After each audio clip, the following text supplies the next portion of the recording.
हाय focus, तो आज हम अपना सिलेबस कवर करना स्टार्ट करना चाहते हैं। जो मुझे सबसे पहली बार देख रहे हैं उनके लिए बता दूं, मेरा नाम निखिल है और मैं अभी मास्टर्स कर रहा हूं सोशियोलॉजी में Delhi university, Delhi school of economics से। और मैंने भी CUT PG ही क्लियर किया था। तो अभी हम फिर से सिलेबस कवर करेंगे, पूरा सिलेबस कवर करेंगे। आई होप आपने स्ट्रेटजी वीडियो देख ली होगी। हम उसी के अकॉर्डिंग अपना पूरा सिलेबस कवर करेंगे, फिर mock test and all discussions will be available on Telegram as well. जैसे कि आप देख सकते हैं, पहला ही हमारा जो पहला पार्ट 1 है। पहले चलते हैं सिलेबस की तरफ। सोशियोलॉजी HUQP 22, इसमें हमारा पहला पार्ट है, हम इसको बोलेंगे पार्ट 1। पार्ट 1 है बेसिक कॉन्सेप्ट ऑफ सोशियोलॉजी, जिसमें अब ये येलो इग्नोर करना अभी। और ये है यूनिट 1। यूनिट 1 में हमारा है, आज हम कवर करेंगे यूनिट 1 सोशियोलॉजी, उसकी definition, nature and scope, relationship with other social sciences like psychology, anthropology, history, economics and political science. तो अभी चलते हैं हम यूनिट 1 के नोट्स यानी कि PPT की तरफ। आपको ये नोट्स टेलीग्राम पे मिल जाएंगे।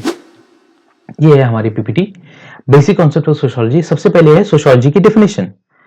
What is sociology is all about and how it is different from other social disciplines.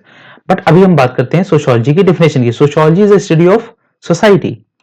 Sociology is a study of society, social interaction and group behaviour.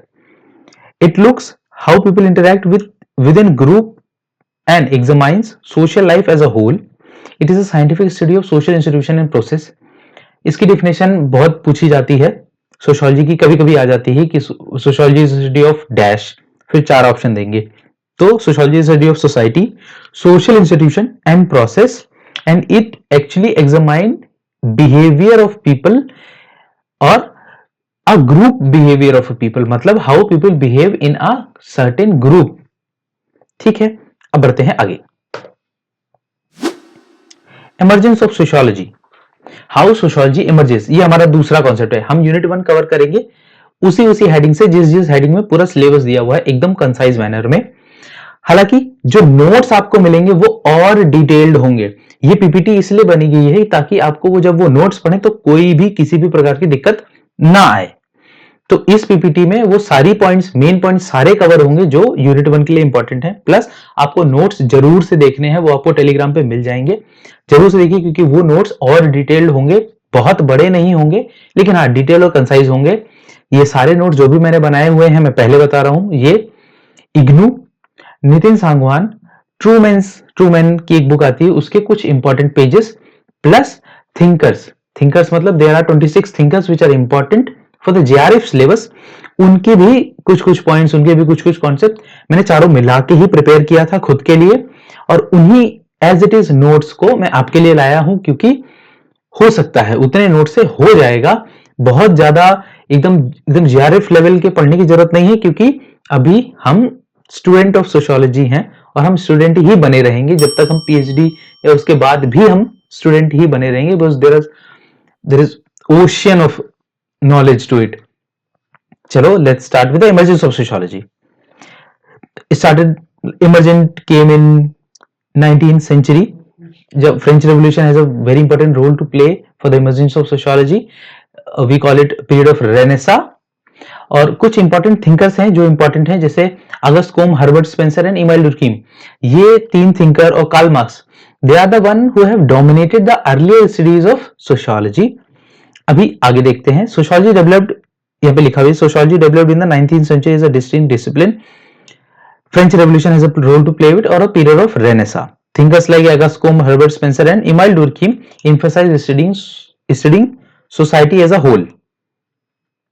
अभी हम इंटरप्रिटेटिव की अप्रोच की बात नहीं कर रहे हैं। अगर आप ये वर्ड पहली बार सुन रहे हैं, इंटरप्रिटेटिव अप्रोच, कोई दिक्कत की बात नहीं, आगे हम समझेंगे।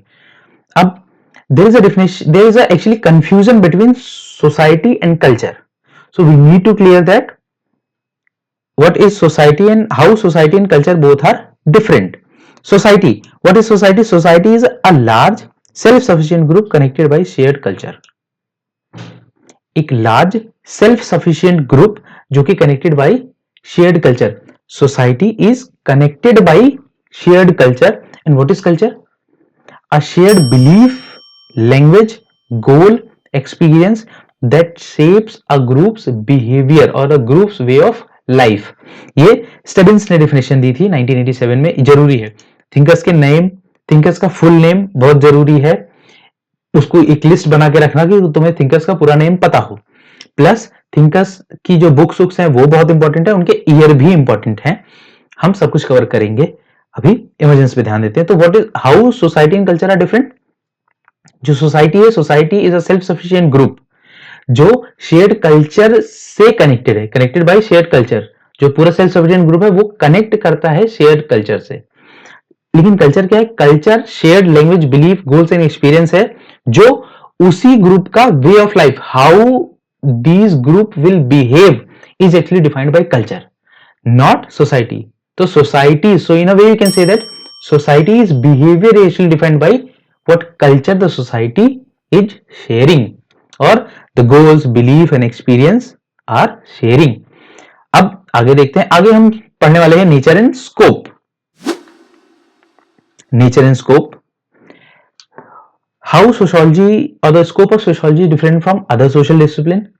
तो जितने भी बाकी डिसिप्लिन है वो एक पर्टिकुलर एक्सपेक्ट ऑफ सोसाइटी को पढ़ते हैं, बट जो सोशियोलॉजी है वो एक्चुअल में ब्रॉड व्यू लेके चलता है। पहला पॉइंट हमारा यही है कि sociology has a broad view. Comprehensive scope, scope include as we have studied earlier कि its scope includes social group, institution and process. Its scope is therefore not just what it studies but how it studies a chosen field. This line is important. This line is actually important. It also has a diverse scope.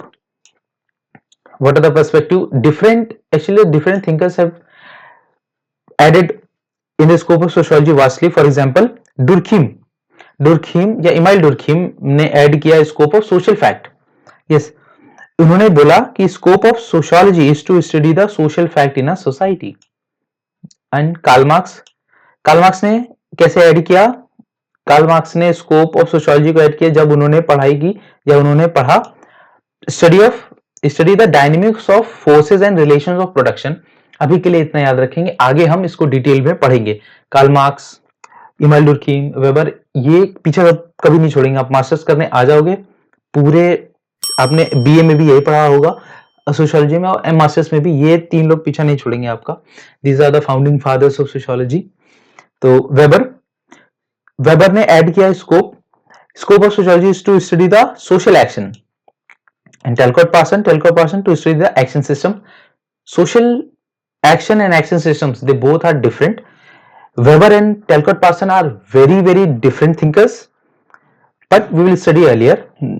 अभी हम इन पे detail बात करेंगे तो फिर तो syllabus से out हो जाएंगे हम। Evolving approach, there are also evolving approach who have divided the scope of sociology in further discipline. For example, August Comte divided the scope into two categories, social statics and social dynamics. Herbert Spencer used the evolutionary approach. He actually stated that जैसे एक organism evolve होता है वैसे ही एक society भी evolve होती है। डुर्कheim ने भी डिवाइड किया है। Durkheim divided the scope in social morphology, social physiology and general sociology. इसका मीनिंग क्या होता है अभी देखेंगे, हम आगे वाली यूनिट्स में देखेंगे। वेबर ने माइक्रो व्यू इन सोशियोलॉजी ऐड किया, मतलब स्कोप ऑफ सोशियोलॉजी में वेबर ने इंडिविजुअलिस्टिक पर्सपेक्टिव से और माइक्रो लेवल पे चीजें देखना शुरू किया। इसके पहले जितने भी ऑथर्स थे वो ब्रॉड व्यू, ब्रॉड थ्योरी देने की कोशिश करते थे। Foucault and Derrida, they are the new. So Foucault and Derrida ने भी फर्दर स्कोप को बढ़ाया जब उन्होंने जेल्स, हॉस्पिटल्स और स्कूल एज अ सर्विलांस और as a increase of surveillance in society, इस बारे में उन्होंने जो जितने मॉडर्न इंस्टीट्यूशन थे उनको जब स्टडी किया, analyse the modern institutions, Jacques Derrida and Michel Foucault analyse the modern institution like jail, hospital, school as a sign of increase surveillance in society. Now तो गाइज ये था पार्ट 1। इसी unit का part 2 भी आएगा और हम 2 पार्ट में ये हर एक यूनिट को खत्म करने की कोशिश करेंगे। आप जल्दी से जाके नोट्स को देखिए एंड नोट्स को प्रिपेयर करिए, और मल्टीपल चॉइस लगाने बहुत जरूरी है। अभी आगे आएंगे पार्ट 2 के एंड पे मल्टीपल चॉइस और नोट्स आपको मिल जाएंगे। नोट्स आपको टेलीग्राम पे अभी तुरंत मिल जाएंगे। तब तक के लिए बाय।